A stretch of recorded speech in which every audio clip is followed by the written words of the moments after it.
Well, hello.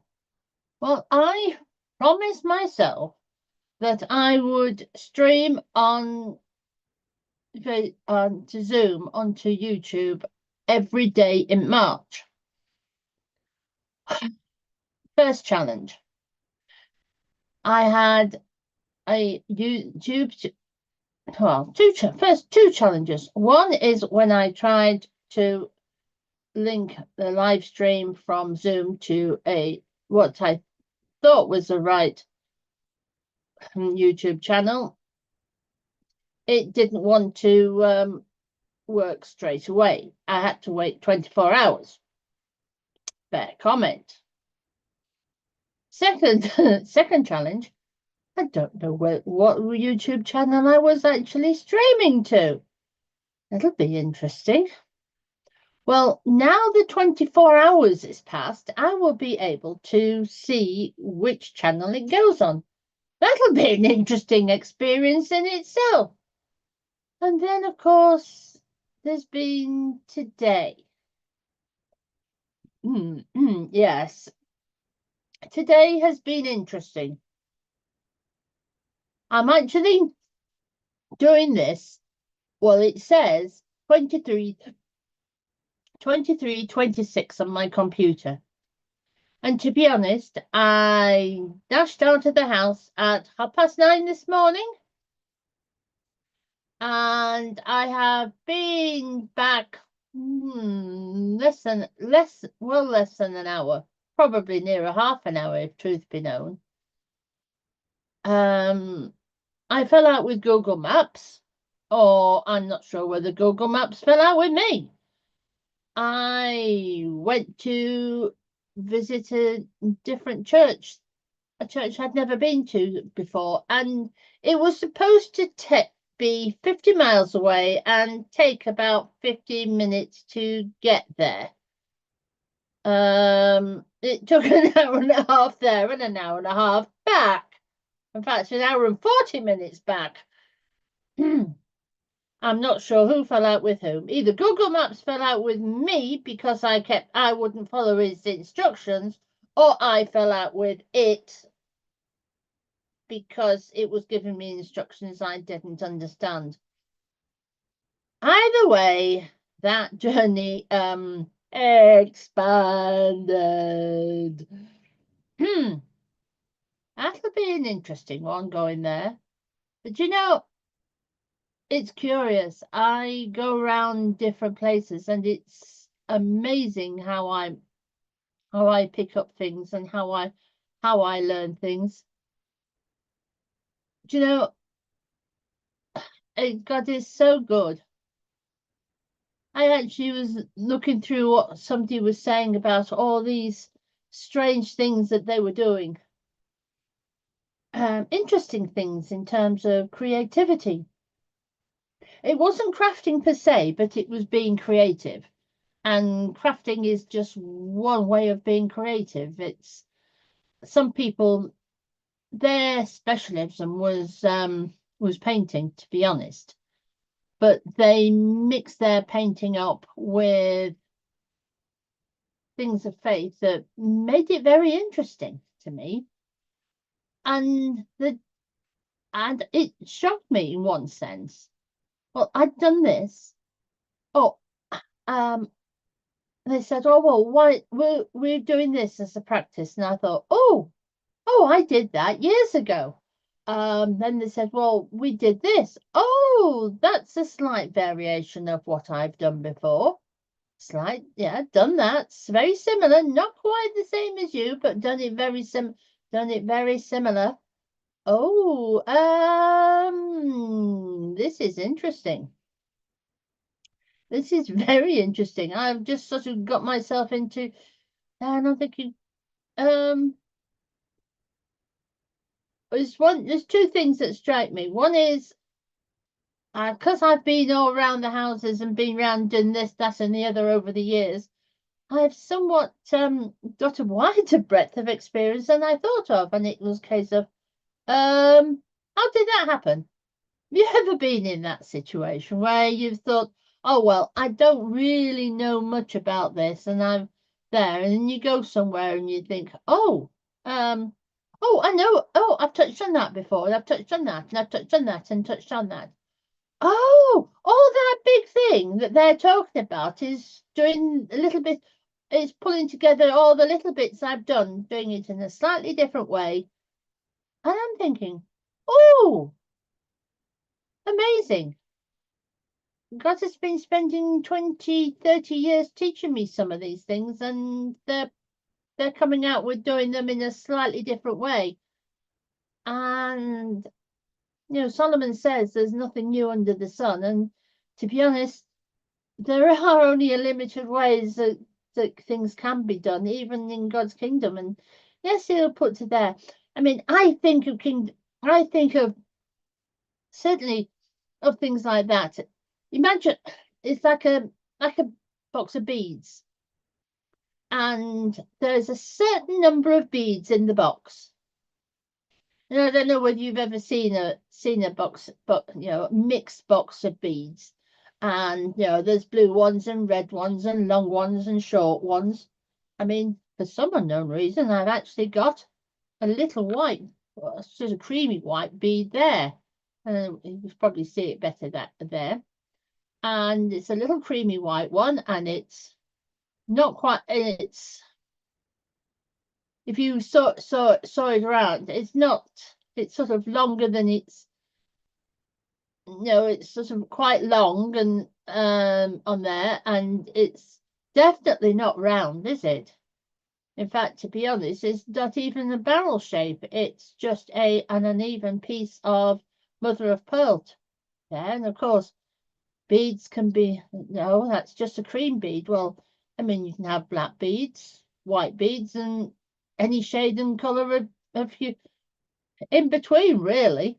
Any mixture of colours are there. And of course, yeah, mixture of colours, yes, beads come in different colours. You can have a bead that is red and white, or blue and red, or well, maybe not quite, maybe not sky blue, pink and purple spots, but you see what I mean. I mean, that was the crazy colour that my mother introduced me to many years ago when we were kids, when she was getting a bit sick of us and not picking something. Said, hey, I suppose you want something that's sky blue, pink and with purple spots, don't you?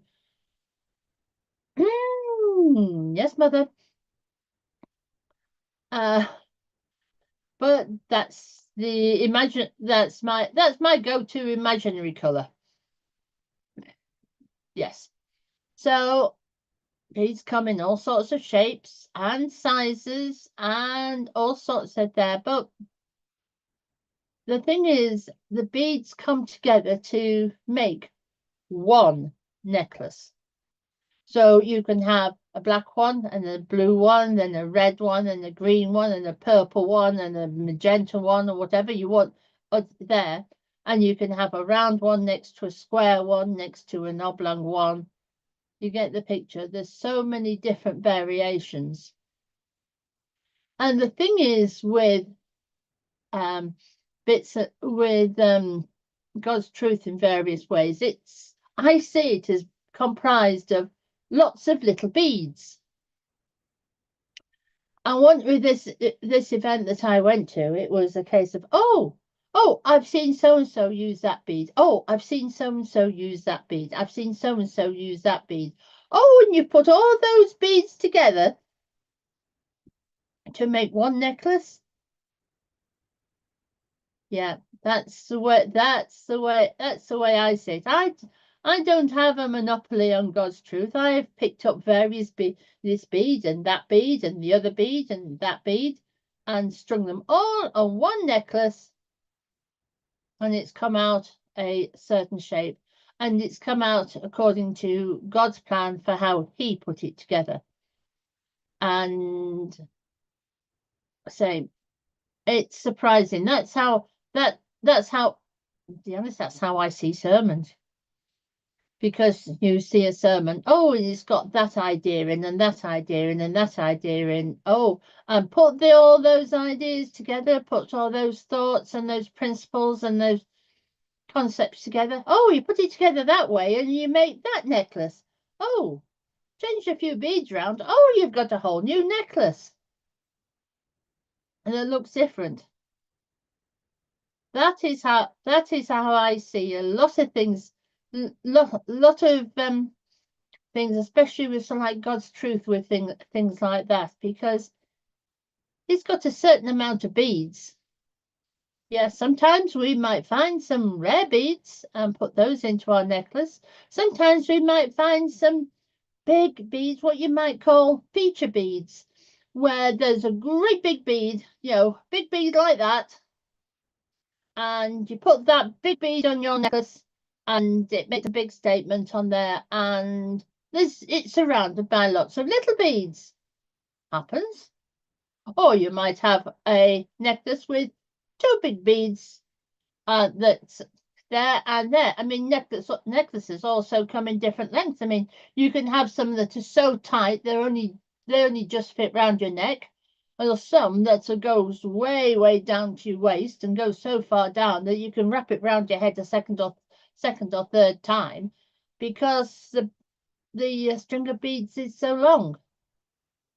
But that's the way that's my concept of how I see God's truth. It's sort of like put together. We can put it together in a whole different ways. And that's what I was thinking of today. I saw them. Oh, we do practice healing in this way. And I'm thinking, really?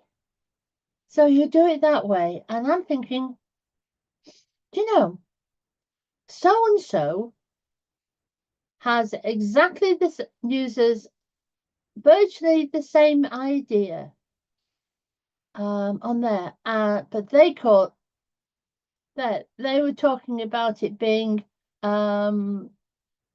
being in God's presence, bringing healing, and one of them was talking about praying for bringing God's love down on people, and the other one was saying was talking about bringing the presence of God's joy onto people. Is there a difference? Both of them have a sense of the presence of God. I'm going to have to think about this one and investigate that one and say, Father, would you explain that one to me? Because I need a bit more a few more ideas on that. Oh, and while I've been out, I've taken my friend. My friend's come out with me. Yes, my friend. And here's the crazy thing about my friend. One of the stories that was told from the stage today was somebody who had a hard time in a particular situation when they were a child, and they asked God a question: where were you when it wasn't strictly speaking, it wasn't God they asked a question for. It was Jesus they asked a question to. And it was a case of, Jesus, where were you when this thing was happening, when I was getting hurt because of this? And he said, well, I was the Lion of Judah, and I was there with you. And this guy had done a painting, and this painting was him as a little boy, and a lion with a full big mane on, and this lion was cuddling this little boy, and the two of them were just in a very it was a sort of very loving embrace. I have a slightly different story, and the difference between my story is the fact that The Lion of Judah was showing up in a different way for a different purpose. And I know it might sound a bit crazy, but hear me out on this. I went through a long time when there was somebody that was being particularly unkind to me, and it was a very difficult situation. They were saying they were trying to get me to believe things that accept things that on the face of it I knew wasn't right, and they were trying to change my mind and get me into doing things their way and it was a really tough time. And the top and bottom of it was that they were extremely unkind. And if you've seen any of the sort of YouTube videos about narcissists, you'll know the sort of situation I mean. That wasn't all of it, but that gives you a good flavor of it. And some years later, after that relationship was well in my past, I said, Jesus, where were you when all those things were happening? And it wasn't a question. In my case, it wasn't oh, and they're giving you a cuddle. Nope, that's not what he was doing in my case. He was there, standing next to me. The Lion of Judah was standing there, roaring, protecting me on there. So it's the same concept. The little boy that needed the love got a cuddle, and a cuddly lion round him, keeping him safe. I needed somebody to stand up for me and to protect me. And the Lion of Judah was, she's mine. I'm going to protect her. Don't get her. You don't get your claws into her. She's mine. She's mine. And the same with there. That little boy that man as a little boy was God's. He was there, and Jesus was there with him and giving him a cuddle and giving him a love and helping him through. With me, it was looking back and seeing the Lion of Judah as my defender, as my protector, as he was there, both things as the Lion of Judah, both concepts are there, but appearing in a different way. And there, one is a protective roaring lion, and the other one is a cuddly lion, keeping them safe. It's funny that, isn't it? So it's just and it's the same concept. They're both ideas of the Lion of Judah, and yet the little boy got the cuddle he needed, and the lady who felt defenseless got the protection that she needed. That is one amazing God.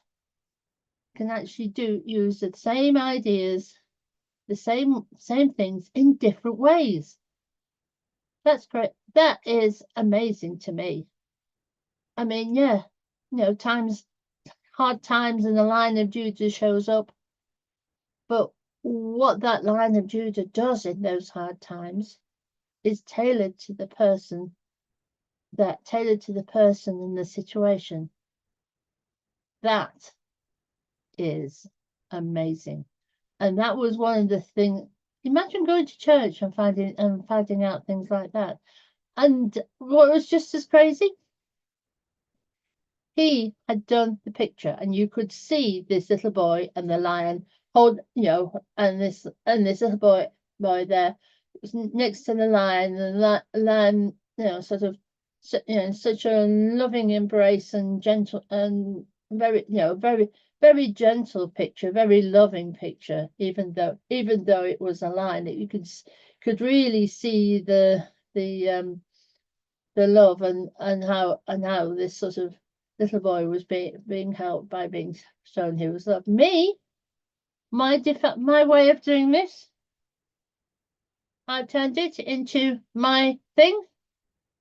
I found a lion on in a free to use picture in a picture thing that I could use, and I had it embroidered on my on the sweatshirt, and I got my sweatshirt. And if you want a sweatshirt like that,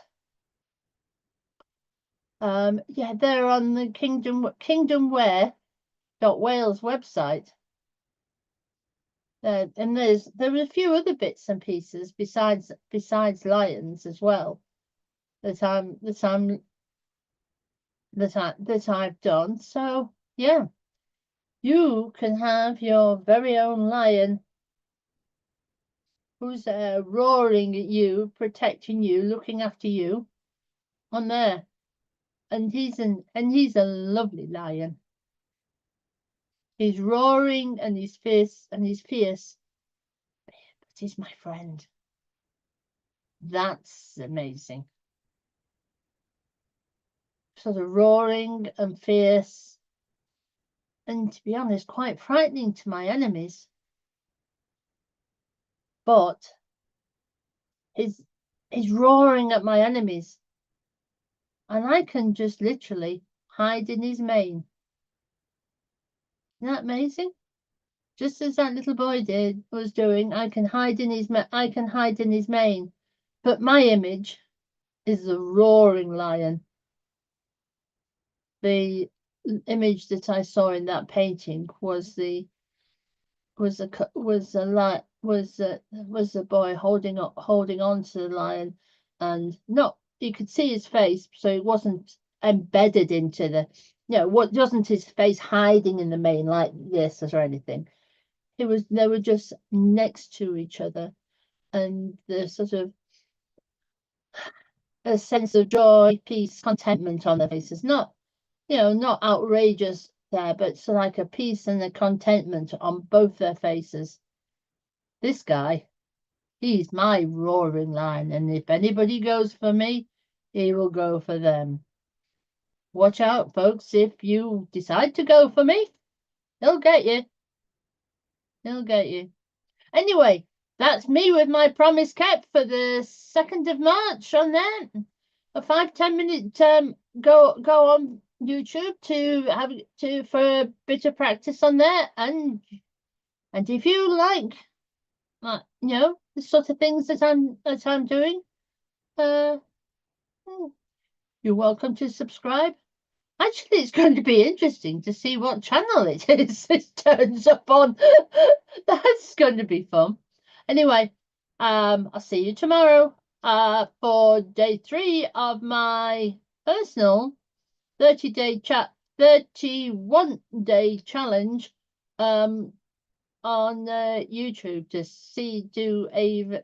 to record a video to upload to go to live stream onto video every day during March. I'll see how I get on. It won't be as often once a day, but I'm keeping my promise, even when I'm not in the house until gone 11 o'clock at night. Yes.